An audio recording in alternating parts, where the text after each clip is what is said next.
Et bonjour, encore une autre vidéo tuto. Là, on est sur une deuxième technique pour déterminer la profondeur qui s'appelle la septième harmonique. Moi, j'avais appris ça avec les livres de Georges Prat, où il expliquait par des bons petits schémas un phénomène tout simple.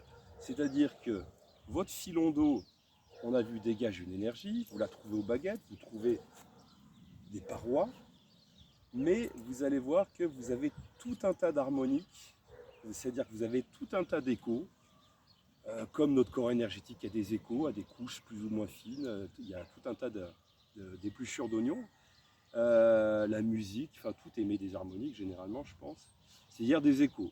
Et vous avez une couche, deux couches, trois couches. Et la particularité, comme vous le verrez dans le schéma de mon livre, la septième harmonique part à 45 degrés par rapport à la verticale de l'eau, voilà, c'est-à-dire qu'il y a de l'eau, vous avez une harmonique qui part à 45 degrés. Donc il suffit de compter les couches et de chercher la septième harmonique, et vous trouverez la septième, et en gros, la distance de la septième correspond à la profondeur. Voilà. C'est super simple. Alors là je me trouve en face, on est toujours sur le même passage d'eau, et maintenant donc je vais avancer en comptant les harmoniques. 1, 2, 3,